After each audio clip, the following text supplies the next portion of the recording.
할렐루야. 오늘은 참 기쁜 날입니다. 이렇게 옆 사람에게 인사 나누겠습니다. 오늘은 참 기쁜 날입니다. 표정도 기쁜 표정을 하셨는데 말씀만 하지 마시고 기쁘신가요? 기쁘신가요? 정말인가요? 왜 기쁘시죠? 네, 단장님 열심히 해주셔서 담임사원은 정말 주일날 제일 기뻐요.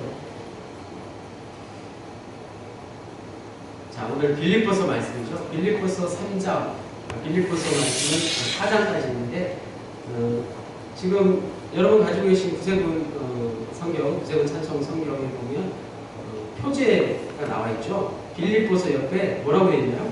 기쁨과 행복의 편지 이렇게 되어 있어요. 성경마다 좀 다를 수 있는데 빌립보서는 그 내용이 뭐라고요? 기쁨 그리고 행복. 근데 기쁨이 먼저예요. 우리가 그 행복하다고 여러분 많이 이렇게 표현하시고 행복을 추구하잖아요. 그런데 행복은 어떤 물질이나 물건이나 어떤 대상을 놓고 행복을 느끼게 되죠. 그렇잖아요. 돈을 월급을 타면 행복하잖아요. 어떤 내가 갖고 싶은 물건을 선물로 받으면 행복하잖아요. 그런데 기쁨은 그 이상일 수 있다는 거예요. 기쁨은 그런 것보다 한 단계 더 높은 것일 수 있죠. 사람을 통해서, 저 사람을 통해서 얻어지는 것은 행복일까요? 기쁨입니다. 저 사람이 나에게 좋은 말 한마디를 해줬어요. 행복하지만 행복한 것보다 더 높은 기쁨이 있죠. 기쁨, 관계를 통해서 얻어진다는 거예요. 기쁨은 관계를 통해서 예수님과 나와의 관계를 통해서 얻어지는 것은 기쁨이고 행복보다 더 강한 것이죠. 더 높은 것이죠. 그래서 우리 그리스도인들의 고백은 행복은 좀 약할 수 있어요. 기쁨이에요. 기쁨. 사도 바울이 오늘 그 기쁨에 대해서 굉장히 강력한 메시지를 선포하고 있고 빌립보서의 내용이 다 그 기쁨에 관한 그래서 기쁨을 우리가 사도 바울의 메시지를 통해서 누릴 수 있기를 우리도 대상이 억지로 첫 인사를 통해서 억지로 여러분을 기쁘게 했는지 모르겠어요. 그런데 진정한 기쁨이 말씀과 함께 하시기를 바랍니다. 자, 빌립보는 도시 이름이에요. 빌립보 이야기가 많이 나오죠. 가이사랴 빌립보. 그래서 빌립보는 원래 사람 이름이 있어요. 그리스 알렉산더 대왕의 아버지 이름이 빌립 2세였던 거죠. 알렉산더 대왕 아시죠? 알렉산더는 징기스칸, 알렉산더라는 전 세계를 지배하는 사람이죠. 그래서 알렉산더는 그리스의 대왕이었어요. 그래서 세계 곳곳에 알렉산더라는 도시도 또 만들어놨어요. 그런데 알렉산더라는 도시도 만족하지 못해서 자기 아버지 이름 빌립의 이름을 따서 또 도시를 만들었는데 그것이 바로 오늘 이 사도 바울이 사역하던 빌립보 지역이에요. 지금은 마게도냐 공화국, 유고슬라비아가 다 이제 독립되어서 우리가 잘 아는 세르비아 다 독립이 되었어요. 그래서 유고라는 나라는 지금 존재하지 않고요. 그 유고슬라비아의 영토 안에 있던 공화국, 마게도냐 공화국이 다시 지금 나라가 세워졌죠. 그래서 올림픽 할 때 보면 마게도냐 선수들이 이렇게 출전하죠. 그 마게도냐예요. 그런데 영토는 조금 많이 좁아졌어요. 지금 위치는. 그래서 현재의 빌립보 지역은 그리스 영역이라는 거 참고하시면 좋겠어요. 빌립보라는 도시가 기원전 BC 167년에 로마의 식민지가 되었어요. 그리고 또 한 100년 이상이 지나서 기원전 BC 42년에 로마 제국의 로마의 식민지가 돼서 이제 완전히 로마 영토가 되어버려서 로마의 태역 군인들이 빌립보에 많이 이주해 와서 살게 되었죠. 그러면서 로마 제국의 어떻게 보면 영향으로 빌립보라는 도시가 굉장히 커졌다는 거예요. 그래서 유럽과 아시아를 연결하는 교통의 요충지 역할을 했고 로마 군사의 전초지 역할을 하면서 그 당시 데살로니가는 행정수도였고 마게도냐는 이런 교통의 요충지 역할을 했다는 것이죠. 그래서 데살로니가 라는 도시와 이 빌립보라는 도시가 굉장히 발전되었다는 거죠. 빌립보 시민들은 당연히 로마 시민권을 갖게 되었습니다. 그래서 로마에 사는 사람들과 동등한 특권을 누릴 수 있었던 것이죠. 얼마나 큰 특권입니까? 그렇죠? 내가 로마에 살지 않는데 로마 시민권을 가진 사람들과 똑같은 권리를 갖는다는 거. 대단하지 않습니까? 우리 한국에 살면서 미국 시민권을 가진 사람들이 굉장한 권력을 누리고 살잖아요. 그것과 비슷한 거. 당연히 빌립보 시민들은 특수한 지위를 매우 자랑스럽게 여겼다. 그곳에 사도 바울이 유럽의 첫 교회를 세운 거예요. 빌립보 교회는 유럽 최초의 교회라고 말할 수 있습니다. 제2차 세계전도 여행 기간 중에 사도행전 16장 12절에서 40절에 보면 유럽 최초의 교회요, 또 바울을 통해서 복음을 듣게 된 마게도냐 사람들이 바울과 친밀한 관계를 유지하면서 물질적으로 후원하고 또 기도로 후원하면서 사도 바울과 좋은 관계를 계속 유지해 나가는 것이죠. 물론 현재의 빌립보 교회는 당연히 위기도 찾아왔습니다. 거짓 선지자들과 여러 가지 그런 물질 문명 때문이었겠죠. 그런데 사도 바울이 사역하던 그 당시만큼은 빌립보 교회는 굉장히 쉽게 말해서 좋은 교회였다는 거예요. 사도 바울의 영향력 아래 사도 바울의 말씀에 잘 순종하는 그런 교회였다는 것이죠. 빌립보서를 기록한 시기는 바울이 로마 감옥에 있을 때였습니다. 로마 감옥에 1차로 투옥된 당시였죠. 그래서 빌립보서와 함께 빌립보서 앞에 있는 말씀이 에베소서죠. 에베소서, 빌립보서 다음에 있는 말씀이 골로새서예요. 그리고 좀 지나서 빌레몬서. 그래서 에베소서, 빌립보서, 골로새서, 빌레몬서 이 네 가지가 로마의 감옥에서 옥중에서 쓴 편지, 옥중에서 쓰여진 성경이라고 해서 옥중 서신이라고 합니다. 참고로 알아두시면 좋겠어요. 자, 그리고 빌립보 교회는 사도 바울이 옥중에 갇힌 것을 알고는 오늘 빌립보서 4장 18절에 가면 에바브로디도라는 사람을 사도 바울을 돕기 위해서 로마의 감옥까지 파송한 거예요. 빌립보에서 당시 로마까지 가려면 목숨을 걸고 가는 것이겠죠. 또 에바브로디도는 그런 어려움 속에서 또 병이 걸리기도 합니다. 사도 바울이 옥중에 있는데 무엇이 기뻤겠어요? 옥에 있는 사람이 어떻게 기쁠 수가 있겠습니까? 가식일까요? 그렇지 않습니다. 사도 바울이 왜 옥중에 있었는데도 기뻤느냐? 바로 빌립보 교회 교인들의 그 기도와 후원 때문 아니었을까요? 담임사관이 오늘 여러분에게 전하고자 하는 메시지가 바로 그것일 수 있습니다. 자, 빌립보서는 모두 3개의 편지로 구성되어 있습니다. 좀 편집이 좀 다소 어려울 수 있는데 제1서신, 제일 첫 번째 보낸 편지는 맨 마지막 부분에 있어요. 빌립보서 4장 10절에서 20절에 있어요. 빌립보서 4장 10절에서 20절이 가장 먼저 보낸 옥중 제1서신입니다. 그리고 제2서신은 옥중 목회서신이라고 불리는데 오늘 본문이 포함되는 1장 3절에서 4장 2절에서 7절까지,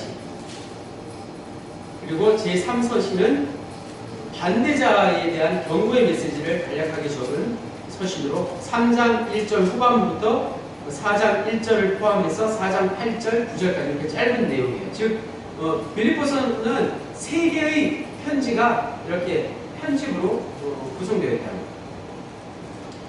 그런데 바울을 시종드는 도중에 중병에 걸려서 거의 죽음 직전까지 이른 이 에바브로디도가 중병에 걸렸다는 소식을 빌립보 교인들이 듣고는 또 큰 근심을 갖게 되었죠. 그러나 하나님의 긍휼로 에바브로디도는 곧 회복하게 됩니다. 바울은 빌립보 교인들을 안심시키기 위해서 에바브로디도를 통해서 그의 손에 편지를 지어줘서 빌립보까지 돌려보내는데, 이때 에바브로디도의 손에 들려진 편지가 바로 빌립보서라는 것이죠. 역사적인 배경을 말씀드렸습니다.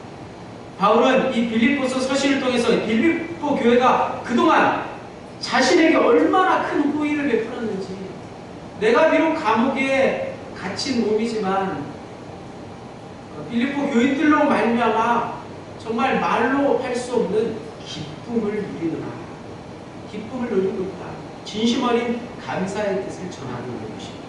3절에서 5절 다 같이 읽겠습니다. 자, 내가 너희를 생각할 때마다 나의 하나님께 감사하며 간구할 때마다 너희 무리를 위하여 기쁨으로 항상 간구하면 너희가 첫날부터 이제까지 복음을 위한 일에 참여하고 있기 때문이다. 오늘 저와 여러분에게 어떤 표식이 있을까요?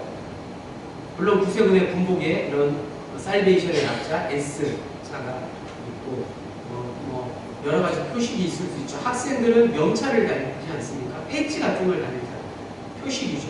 또 운동선수들은 항상 그 팀에 마크가 있죠. 로고라고도 하는데 마크라는 표현이 맞게 돼요. 그 팀 마크를 등이나 가슴에 달고는 열심히 뛰잖아요. 한 팀을 이루기 위해서 뛰잖아요. 기업에 가면 기업의 그 로고 타입이 항상 있잖아요. 그래서 그 기업 가치를 측정하는데 그 기업 이미지 마크가 얼마나 중요합니까? 마찬가지 우리 그리스도인들에게도 표식이 있다는 거예요.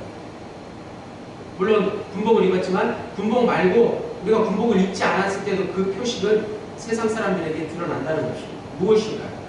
배지와 마크와는 달리 언제 어디서나 늘 달고 다닐 수 있는 것 무엇입니까? 오늘 말씀의 제목? 기쁨이라. 그리스도인의 얼굴과 표정과 몸짓과 행동이 다 기쁨으로 세상 사람들에게 드러나야 된다는 것이죠. 이 말씀이 굉장히 부담이 되시죠? 그런데 여러분에게 도전이 되는 말씀이 된 줄로 믿습니다. 그리스도인의 얼굴뿐만 아니라 몸 전체의 삶에 드러나는 것, 그것이 바로 기쁨이어야 하는 것이죠. 우리가 아무리 귀한 일을 한다고 할지라도 기쁨이 없다면, 이를테면 사랑을 한다 하더라도 기쁨이 없다면 그것은 온전하지 못한 거죠. 자선 낭비를 하러 나갔는데 누가 시켜서 나가면 그 얼굴에 그 마음에 기쁨이 있겠습니까? 누가 볼 때 그 사람이 자선 낭비를 정말 은혜롭게 한다고 생각하겠습니까? 내가 기쁜 마음으로 다른 사람에게 사랑을 주지 못한다면 그것은 사랑을 빼앗긴 것이지 그 사람을 사랑한 것이 아니라는 말씀. 내가 기쁜 마음으로 무엇을 다른 이에게 주지 못했다면 그것은 내가 먼저 받지 못했다는 열등의식 때문에 나타나는 것이다. 굴욕을 표현하는 것이다. 진정한 사랑일 수 없다는 거예요. 그래서 주는 사랑과 받는 사랑, 주는 자와 받는 자의 마음이 모두가 다 기뻐야 온전하고 완전한 사랑이 이룰 수 있다는 것이죠. 자, 간단히 사랑만을 예로 들었지만 모든 일이 다 마찬가지죠. 기쁨 없이 하는 일은 아무리 귀한 일이라도 무의미하다는 것이죠. 여러분, 교회 와서 얼마나 일들을 많이 하세요? 일을 하실 때 여러분의 마음속에 기쁨이, 주 안에서 누리는 기쁨이 자리 잡기를 정말 진심으로 소망합니다. 그리스도인의 표식은 기쁨일 수밖에 없다는 거예요. 여러분 오늘 이 사실만 분명히 깨닫고 돌아가셔도 좋겠습니다. 6절 말씀, 너희 안에서 착한 일을 시작하신 이가 그리스도 예수의 날까지 이루실 줄을 우리는 확신합니다. 여기서 굉장히 번역을 잘했죠. 착한 일이라는 것은 무엇일까요? 개인적으로는 구원을 말하는 것이죠. 구원을 이루는 것보다 더 착한 일이 무엇일 수 있겠습니까? 당시 빌립보 교회에서는 믿음의 상황을 이야기합니다. 빌립보 교회의 믿음의 상황이 어땠냐를 알 수 있다는 것이죠. 중요한 것은 이런 착한 일, 즉 구원과 믿음의 상황은 우리 스스로 인간의 힘으로, 내 힘으로 할 수 없다는 것입니다. 하나님의 일이라는 것입니다. 하나님께서 시작하신 하나님의 열심으로 이루어지는 일이라는 사실이죠.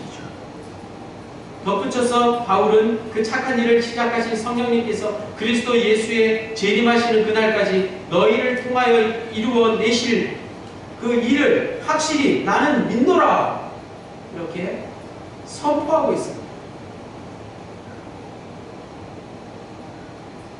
7절 말씀 다 같이 읽겠습니다.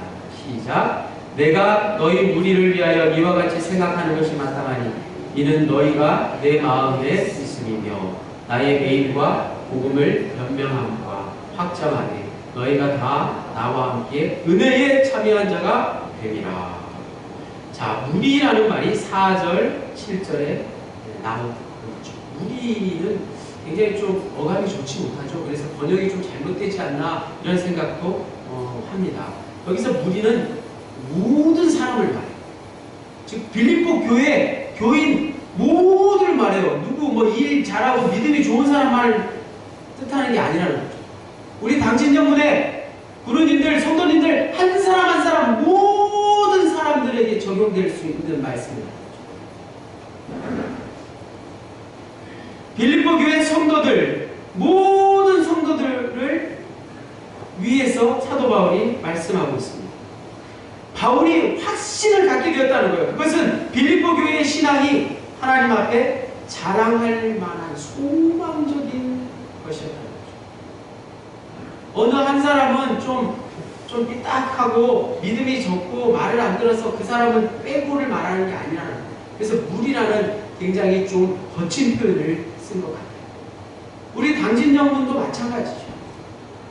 우리가 어떤 착한 일을 할 때, 우리가 선한 일을 할 때, 우리가 또 어떤 오늘 말씀처럼 축복을 받을 때, 하나님의 은혜에 참여할 때, 여러분 중에 누가 예배될 사람이 없다는 거예요.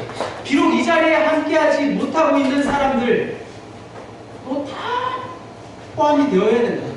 그들을 위해서 우리가 기도할 때, 그들 모두에게도 구원과 하나님의 은혜와 축복이 함께 한다는 것입니다. 여러분 이 사실을 분명히 아십니다.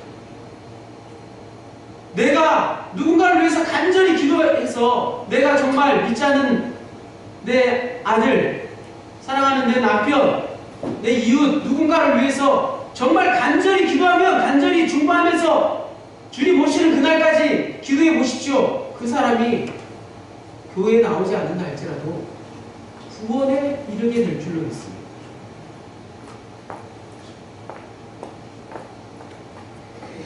빌립보 교회는 바울이 옥에 갇혀 있었을 때도 계속해서 적극적으로 사도 바울을 위해서 기도했다는 거죠.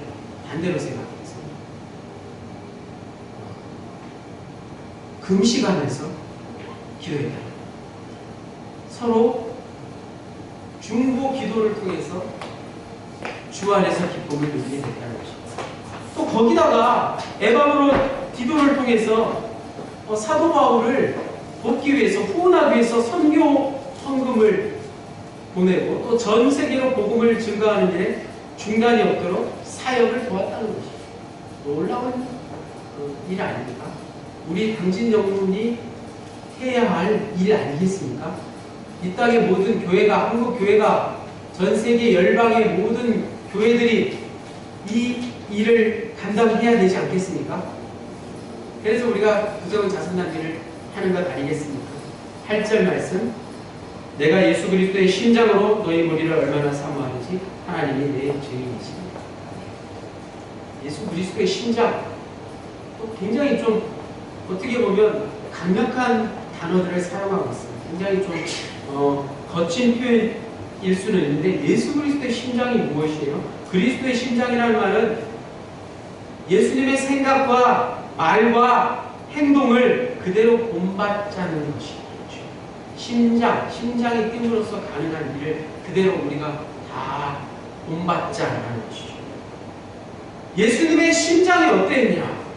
하나님 아버지의 뜻을 이루는 것, 그것만을 위해서 예수님은 자신의 사역을 다하셨고 그 소원을 이루셨다는 말씀이죠. 마찬가지로 하나님께서 우리를 택하시고 오늘까지 지키시고 살리셔서 이곳으로 불러주셨다는 말씀입니다.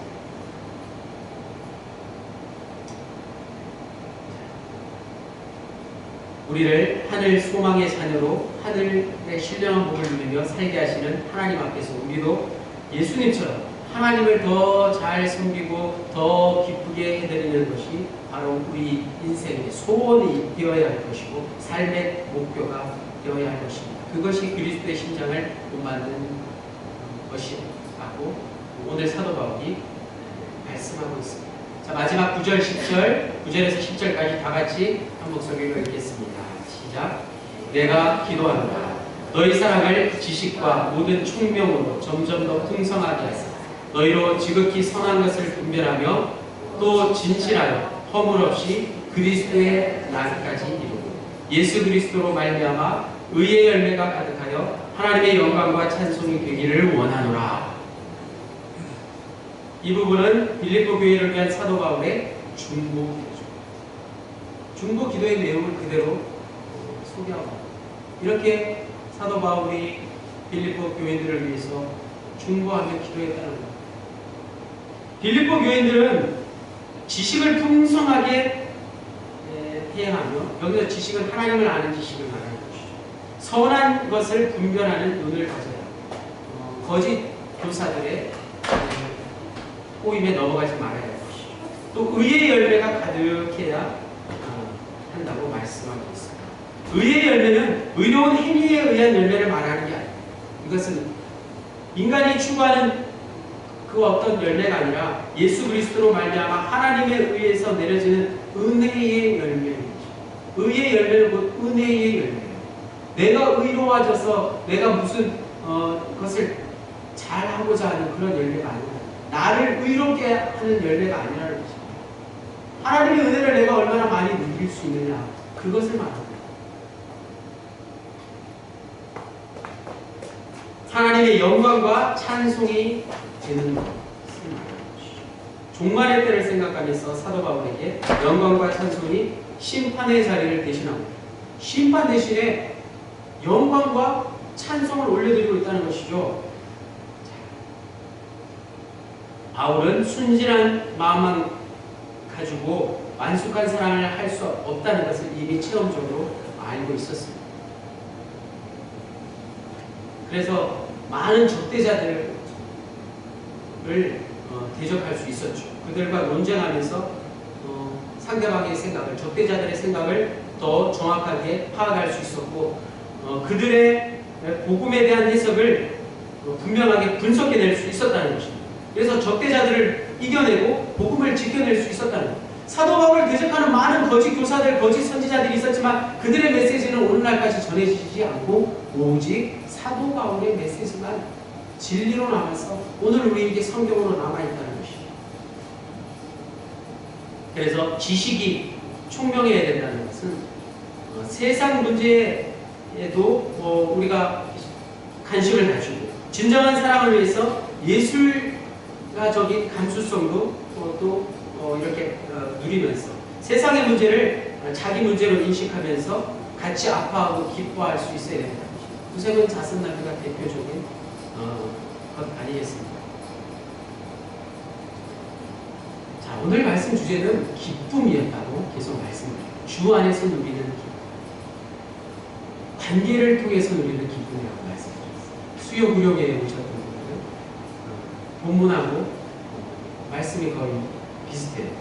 수요 구령의 말씀에 연속성상이 있다고 보시면 좋겠습니다.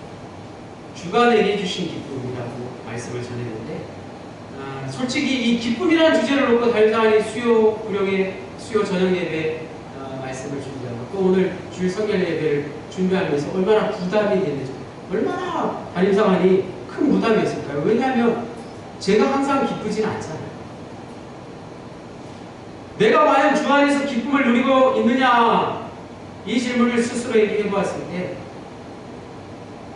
주의 일을 하는 게 전부 기쁘다고 말할 수 없었습니다. 내가 주님의 일을 한다고 하면서도 사도 바울처럼 기쁘다고 말할 수 없던 적이 있었다는 거예요. 여러분은 어떻게 생각하십니까? 여러분 스스로에게 질문해 보세요. 꼭 질문해 보세요. 내가 주 안에서 기쁨을 누리고 있느냐? 늘 생각해 보아야 할 질문입니다. 마찬가지. 담임상환인 저와 성도인 여러분의 관계가 주 안에서 기쁨을 누리고 있느냐? 확대된 질문이죠. 인간적으로 솔직하게 모두가 다 그렇다고 대답할 수는 없었습니다. 저와 여러분의 관계만요. 저와 여러분의 관계가 다 언제나 기쁠 수는 없다는 것을 고백하는 거예요. 그런데 정말 놀라운 일이 벌어졌어요. 담임상환의 간증이자 이어와 오늘 끝으로 오늘 말씀을 마무리하겠습니다. 오늘 본문 9절에서 10절에서 사도 바울이 그랬듯이, 사도 바울이 빌립보 교인들을 위해서 중보하며 기도했듯이 저 역시 여러분 한 사람 한 사람을 위해서 기도하는 게 저에게 가장 큰 기쁨이라는 것을 깨달았습니다. 제가 만약 여러분 한 사람 한 사람을 위해서 기도하는 일을 중단하면 어떤 일이 벌어질까요? 어떻게 될까요? 만약에 담임상환이 당장 이 일을 그만둔다면, 안식년을 얻어서 공식적인 절차로 모든 그 사역자들에게는 안식년이 있잖아요. 구세군에는 안식년 제도가 있어요. 휴가도 있고. 그래서 한 1년 정도, 안식년을 통해서 1년 정도 사역을 멈추고 휴식에 들어간다든지, 혹은 건강이 좋지 못해서 1년 정도 휴직을 한다면 어떤 일이 벌어져요? 그런 일들이 있습니다. 어떻게 될까요?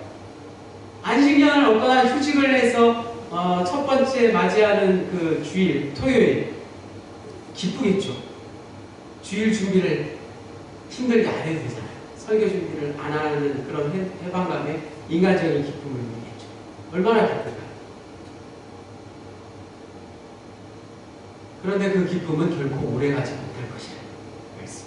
그것을 깨달았어요. 안식년이 시작되면 말씀 준비도 안 해도 되고, 여러분을 위해서 기도하는 일도 잠시 멈춰도 되고,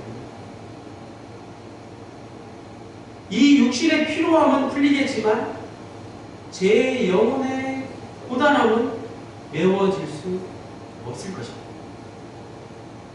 영혼의 고단함이 더 중요한 것이죠. 이 사실을 깨닫게 되니 제 마음속 깊은 곳에서 무언가 올라왔는데 그것이 아닌 것 같은 기쁨이 있어요.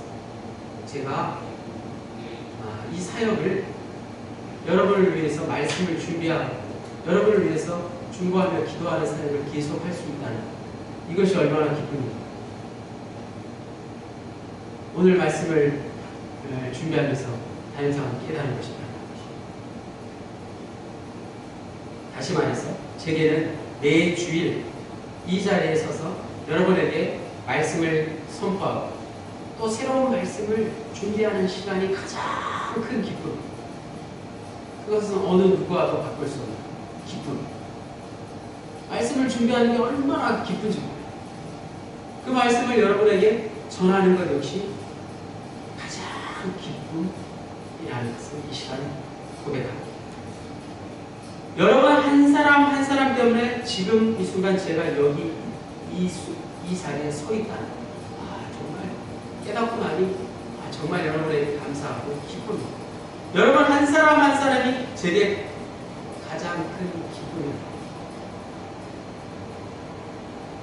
그렇다면 이제 여러분들도 담임상환이 여러분에게 기쁨이 되기를 소망합니다. 여러분 서로에게 기쁨이 되기를 저와 여러분을 위해서 미리 중보해 주시는 성령님이 계시잖아요. 성령님, 주님도 저와 여러분 한 사람 한 사람 모두를 가장 큰 기쁨으로 여기실 줄로 믿습니다. 그러므로 오늘 말씀 주 안에서 기쁨을 통해서 지금 옆자리에 계신 분들 가장 큰 기쁨으로 여기시고 살아가시고 대림절을 맞이하시고 오시는 아기 예수의 탄생과 다시 이 세상에 오시는 주님을 기쁨으로 맞이할 수 있기를 간절히 축원합니다. 기도하시겠습니다. 하나님 아버지, 오늘 우리의 기도 제목이 바로 옆에 있는 사람을 위해 기도하는 것임을 고백합니다. 하나님, 우리의 기도가 다른 것이 아니라 내 옆에 있는 사람을 위해서 기도하는 것 되게 하옵소서. 옆에 있는 사람을 위해서 기도하는 것이 그 사람에게 뿐만 아니라 나에게도 가장 큰 기쁨임을 고백합니다. 이 시간 서로를 위해서 기도할 수 있기를 원합니다. 하나님, 이 시간 우리의 기도를 들어주시고 우리의 기도 제목이 이제부터 단진 영혼의 모든 이들을 위한 한 사람 한 사람을 위한 중보 기도의 축복을 누리게 하옵소서. 바라오기는 믿음이 연약한 자나 실망한 자나 낙심한 자나 여러 가지 이유로 이 자리에 함께하지 못한 자에게도 그들을 위해서도 우리가 기도할 수 있게 하시고 내가 가는 곳마다 가정과 직장과 이웃을 위해서 기도할 수 있기 원합니다. 끊임없이 나만을 위해서 기도하는 것은 나를 높이고 나를 교만하게 할 수 있다는 것을 이 시간 분명히 깨닫게 하여 주옵소서. 하나님과의 관계가 회복되고 또 이웃들과의 관계가 회복되어서 누리는 그 기쁨, 가장 큰 기쁨, 주 안에서 누리는 기쁨, 주가 내게 주신 그 기쁨, 이 시간 충만하여서 내 주위의 모든 사람들과의 관계를 통해서 하나님의 사랑을 깨닫는 저희들 모두가 될 수 있기를 간절히 빌고 원하올 때에 예수 그리스도의 이름으로 기도하였습니다.